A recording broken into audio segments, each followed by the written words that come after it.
Allez, salut les logiques, on se retrouve sur le point Bitcoin.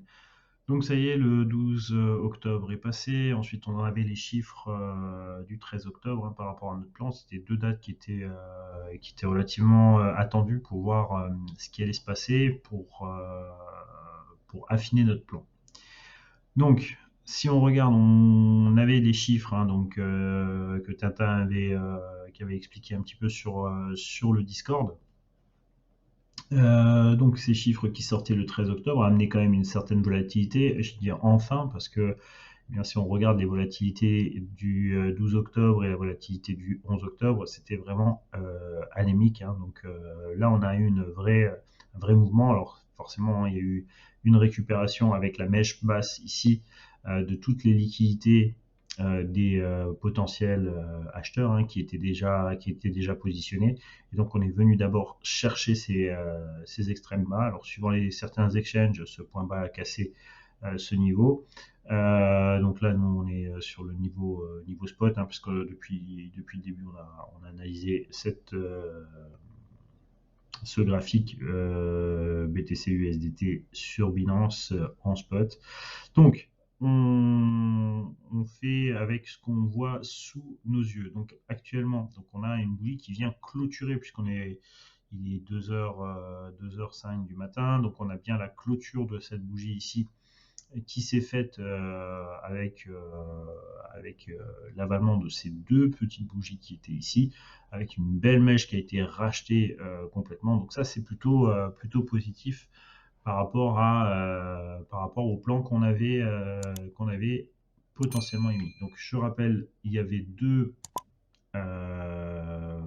possibilités. Donc on avait cette possibilité d'un rebond haussier qui devait se faire en deux temps, si et seulement si eh bien, on arrivait à rester sans casser le point A qui est ici, d'accord, et éventuellement sans forcément casser ce point ici.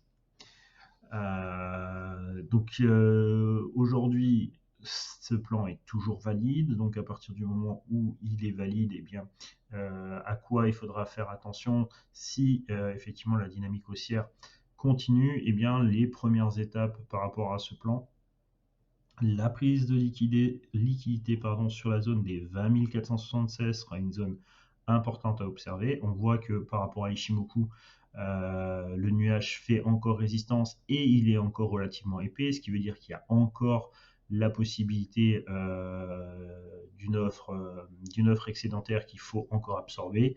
Donc il se peut qu'on ait ce premier mouvement ici qui revienne chercher. Donc la première zone vraiment à faire attention, 24 460. Dans cette zone-là, le plan pourrait se retrouver à revenir chercher une partie basse. Donc, une fois que vous êtes sur cette zone ici et que vous voyez qu'il n'y a pas de latéralisation, il n'y a pas de ralentissement sur cette zone sur les unités de temps inférieures, eh bien la prochaine zone qui devra nous interloquer, c'est pardon, la partie haute ici de notre nuage qui fait référence à la fermeture de cet order block qui se retrouve là avec énormément d'imbalance, d'accord. Donc ici, on fait attention, comme on avait expliqué la dernière fois, on pense plutôt qu'on vient chercher cette zone, puis ensuite revenir fermer le bloc bas qui se retrouve sur la zone des 19 150 pour enfin finalement continuer à monter et fermer ces blocs. On a des lignes de force qui étaient très peu suivies, sur laquelle, si on a l'accélération, on pourrait revenir sur cette période à partir du 23 octobre, donc remonter vers les 21 006 à peu près vers le 23 octobre, ce serait une possibilité.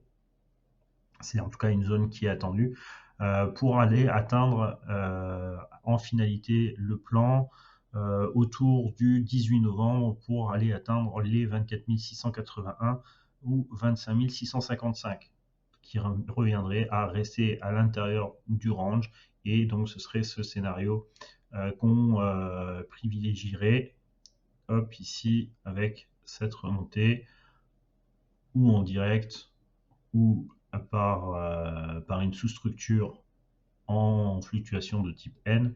Donc voilà, c'est ça qu'on va essayer d'observer maintenant si le marché continue à pousser, en tout cas, tant qu'il ne casse pas le point bas, comme on avait dit, des 17 620. Donc si il se met à le casser, je rappelle que eh bien, c'est ce scénario qui est tout à fait plausible. Et là, on retrouve le schéma qui reviendrait chercher les 10 000. D'accord? Donc ça, c'est une possibilité. Si et seulement si, eh bien, la cassure du point bas du 18 juin se fait. Tant qu'elle ne se fait pas, ce plan-là, il reste toujours hypothétique et n'est pas valide. D'accord? Donc pour le moment, eh bien, on va se concentrer sur, sur ce plan, on va dire, de rebond technique, pour le moment en tout cas, avec cette bougie du 13 octobre qu'on attendait. Eh bien, pour moi, on devrait, entre guillemets, continuer. Et en tout cas, le scénario qui est plausible aujourd'hui, eh bien, hop, on va le remontrer, c'est celui-là, avec, je rappelle, 24 473 à surveiller dans un premier temps.